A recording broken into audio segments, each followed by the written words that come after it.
सजना है मुझे सजना। अभी से सजवाती हूँ। अबे वो कामचोर, एक तो काम करती नहीं है और करती तो मुझसे नुकसान करती है। करती है ना मेरे एक और नुकसान। मेम साहब गलती से गिर गया, वो ध्यान कहीं और था ना। हाँ हाँ, ध्यान कैसे होगा, ध्यान तो सारा सजना पे था। मेरी बात कान खोल के सुन, जिस सजना के लिए सजना सजना कर रही है ना, अगर तेरी ऐसी हालत रही ना तो उसका घर भी बसने से रहा। ऐसी बात नहीं है मेम साहब, वो क्या है ना, मुझे गाना गाने का शौक है, तो बस इसीलिए गुनगुना रही थी थोड़ा सा। तुझे जितना गुनगुनाना है ना गुनगुना, लेकिन बिना नुकसान के। अगर तूने नुकसान किया ना तो तेरे सांप से बोल के ना तुझे घर से निकलवा दूंगी। अरे क्या बात है भाई, सुबह सुबह इतना शोर शराबा, और किसे निकालने की बात हो रही है? इस कामचोर को देखो ना, मेरा नुकसान कर दिया, मेरा तो फेवरेट कप तोड़ दिया। अरे मैडम, सुबह सुबह इतना गुस्सा, इसी बात पर डांट रही हो यार? 10 रुपए का कप नहीं आता, तुमने तो बात का बतंगड़ बना रखा है। याद है कुछ, जब गांव से शहर लाया था, इंग्लिश तक बोलनी नहीं आती थी तुम्हें, लैपटॉप को पैपटॉप पैपटॉप करके पूरे घर में डोलती रहती थी। आज भी तुम्हारी बातें याद करता हूँ तो हंसी आ जाती है। अभी भी याद है मुझे, एक बार तुमसे लैपटॉप साफ करने हुआ था, तुमने पानी में भिगो दिया था, सारे के सारे डेटा का सत्यानाश हो गया था। अब देखो, खुद तो इतनी गलतियां करती थी, मैंने कभी कहा तुम्हें कुछ? नहीं कहा ना, तुम भी इसे कुछ मत कहा करो। चलो सॉरी मांगो। सॉरी बोले मेरी जुत्ती, मैं तो नहीं बोल रही सॉरी, जा रही हूँ मैं। अरे शादीशुदा मस्त।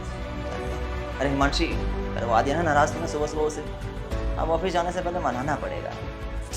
शादी क्या बर्बादी कर लिया। चलो काम करियो अच्छे से। उसके चक्कर में मुझे सुना दिया, ऊपर से मेरी बेइज्जती भी कर दी।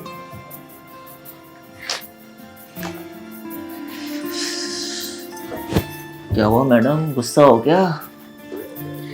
मैं नहीं गई तुमसे। अरे पापा क्या हो गया, इतना गुस्सा भी ठीक नहीं। अच्छा तुम्हें जब मैं मनाता हूँ वो नहीं दिखता क्या? बात बात में गुस्सा हो जाते हो यार। गलतियां देख लेते हो, केयरिंग भी तो देख लिया करो बाबा। अब माफ भी कर दो। मैं नहीं कर रही। अरे बाबा सॉरी कहो तो कान पकड़ के उठक बैठक लगा दूं। कर दो ना माफ यार, क्या चाहती हो आखिर? हाँ ठीक है, मक्खन लगाने की जरूरत नहीं है, वैसे भी तुमसे इतना प्यार करती हूँ, तुम सॉरी बोल के मुझे मना ही लेते हो। अजी हाँ, हम क्यों लगाने लगे मक्खन तुम्हें? जिम जा रहे हैं आजकल, ब्रेड पर लगा के मक्खन खाना ले हम। तुम्हारी तो अरे अच्छा जिम चला, ठीक है ना? ठीक है, सुधरेगा नहीं।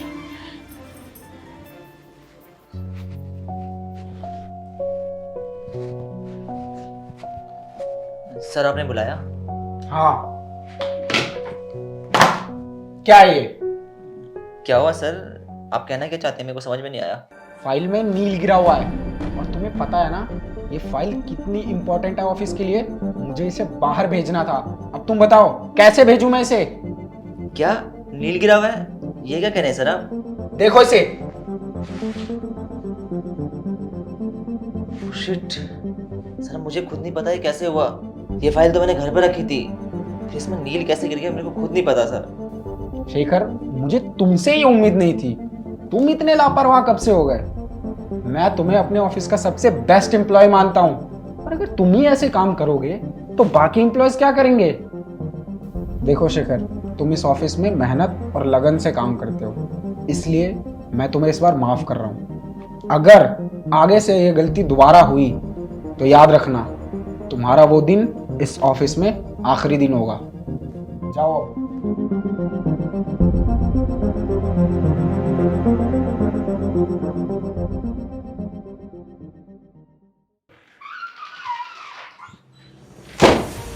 मानसी, मानसी, जी साहब।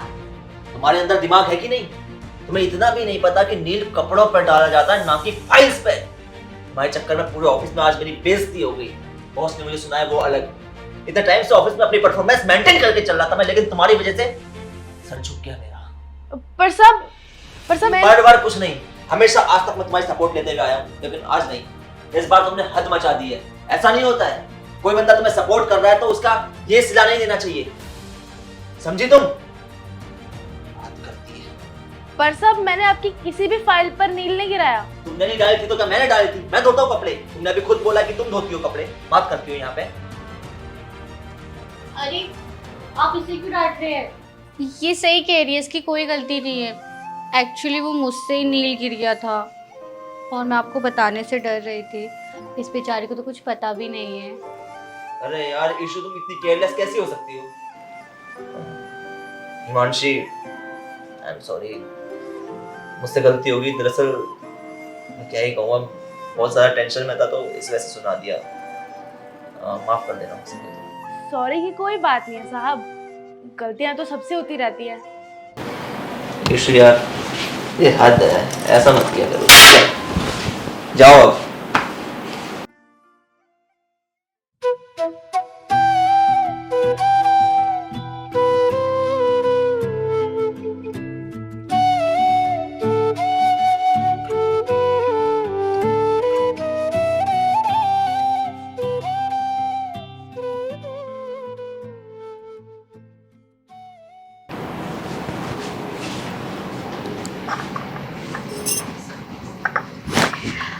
आपकी चाय। Thank you so much.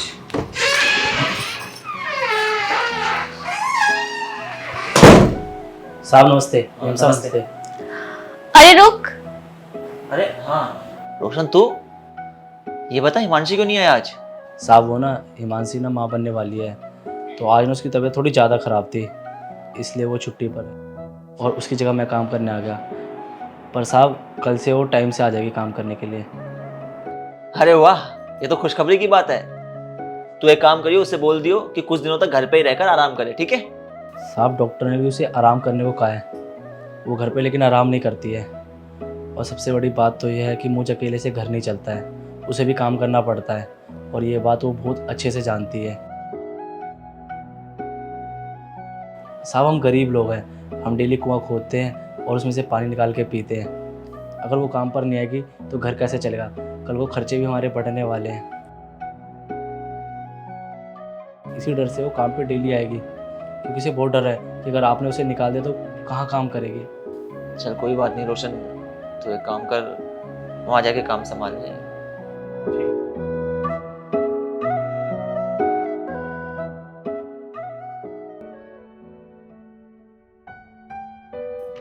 आ जाओ हर्षित, आओ। देखो बेटा, ये 2 कमरे हैं, तुम्हें इनकी साफ सफाई करनी है। ये है अपना किचन, यहाँ पर खाना बनेगा, ठीक? और किसी भी सामान की कोई दिक्कत हो तो मुझे बताना, काम पूरा मन लगा के करना, ठीक है? तुम्हारी सैलरी होगी पूरे 8,000 रुपये। अगर अच्छा काम करोगे तो बढ़ा भी दूंगा। साहब आप मुझे जॉब से निकाल रहे हो क्या? साहब प्लीज़ ऐसा मत करो, मुझे आप नौकरी से मत निकालो। एकमात्र यही रास्ता है मेरे पास अपना घर चलाने का। साहब अगर आप मुझे अपनी नौकरी से निकाल दोगे तो मेरा घर कैसे चलेगा? मैं बहुत मुश्किल में आ जाऊंगी। साहब कल वो आए थे यहाँ पर, उन्होंने तो कुछ कहा नहीं। साहब प्लीज़ मुझे आप जॉब से मत निकालो। साहब बहुत मैं परेशानी में आ जाऊंगी। साहब प्लीज़, साहब अगर उन्होंने कुछ कहा तो मैं उनकी तरफ से आपसे माफ़ी मांगती हूँ। प्लीज़ मुझे आप काम से मत निकालिए। हाँ गलती की है तुमने, और इस बार तो तुम एक ही गलती को बार बार दोहरा रही हो। तुम पे इतना गुस्सा आ रहा है कि क्या बताऊं। अब तुम ऐसे गलतियां करोगी तो ऐसे में तुम्हें हम काम से नहीं निकालेंगे तो क्या करेंगे, तुम ही बताओ। हाँ बिल्कुल सही कह रही है ये। तुमने बहुत बड़ी गलती की है और इस पर तुमने ऐसी गलती की है ना कि मुझे बहुत गुस्सा आ रहा है। लेकिन मैम साहब मैंने किया क्या है? क्या किया है? अरे क्या नहीं किया तुमने? सब कुछ तो तुम कर रही हो और ऊपर से बोलती हो कि क्या किया है मैंने। वाह। हाँ बिल्कुल सही कह रही है। तुम प्रेग्नेंट हो यार, और ऐसी हालत में तुम जरूरत से ज्यादा काम कर रही हो।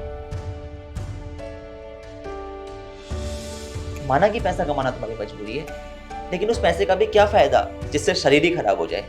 इसलिए हम लोगों ने डिसाइड किया है, तुम तो वैसे घर में काम करती रहोगी, इसलिए तुम यहाँ आओगी और यहाँ आके तुम काम नहीं करोगी, सिर्फ आराम करोगी। साहब, मेम साहब, आज के समय में कोई किसी के लिए इतना नहीं करता, पर आप लोग मेरे लिए इतना क्यों कर रहे हो?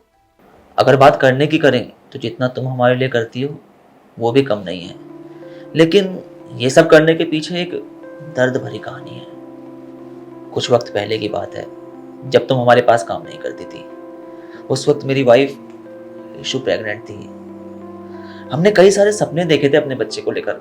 इवन हम तो अपने बच्चे के नाम तक डिसाइड करने लगे थे कि लड़का होगा तो ये रखेंगे, लड़की होगी तो ये रखेंगे। लेकिन अनफॉर्चुनेटली हमने अपने बच्चे को खो दिया, और उसी दिन के बाद से ईशु थोड़ी चिड़चिड़ी हो गई है, इसका स्वभाव थोड़ा सख्त हो गया है, जबकि ये पहले बिल्कुल भी ऐसी नहीं थी। अब हो भी क्यों ना, क्योंकि क्या होता है ना, जब इंसान का बच्चा होने वाला होता है तो सिर्फ बच्चा नहीं होता, उस बच्चे के साथ इंसान की नई जिंदगी का एक नया पहलू जुड़ पड़ता है। वो उस बच्चे के लिए सपने देखना शुरू कर देता है, उससे उम्मीदें लगाना शुरू कर देता है। वो बच्चा दुनिया में आया भी नहीं होता है, वो उससे प्यार करने लगता है। दरअसल क्या है ना, औलाद चीज ही ऐसी होती है कि औलाद के होने के बाद इंसान खुद को भी भूल जाता है और अपना सारा का सारा ध्यान अपनी औलाद के ऊपर लगा देता है। हम नहीं चाहते कि तुम्हारी प्रेगनेंसी में कोई भी कॉम्प्लिकेशंस आए, इसीलिए हम दोनों ने ये सब कुछ डिसाइड किया है। खैर इन बातों के लिए इतना वक्त नहीं है। ईशु तुम एक काम करो, हिमांशी को अंदर ले जाओ, और हाँ, इसकी डाइट से लेके इसकी केयर तक का पूरा जिम्मा तुम्हारे ऊपर है, ठीक है? तो यार ये थी हमारे द्वारा बनाई गई एक छोटी सी वीडियो, जिसमें हमने देखा कि किस तरह मालिक और मालकिन अपनी प्रेग्नेंट नौकरानी का पूरा ख्याल रखते हैं। तो आप लोगों से भी मेरी रिक्वेस्ट है कि अगर आपके स्टाफ में कोई प्रेग्नेंट लेडीज हो तो उसका पूरा ख्याल रखें, हो सके तो उसे थोड़ी सी रियायत दे दे काम में, ताकि आपका भी नुकसान ना हो और उसकी सेहत भी अच्छी बनी रहे। अगर आप लोगों को ये वीडियो पसंद आई हो तो इस वीडियो को ज्यादा से ज्यादा शेयर करें, कमेंट करके बताएं कि आप लोगों को वीडियो कैसी लगी। Love you all.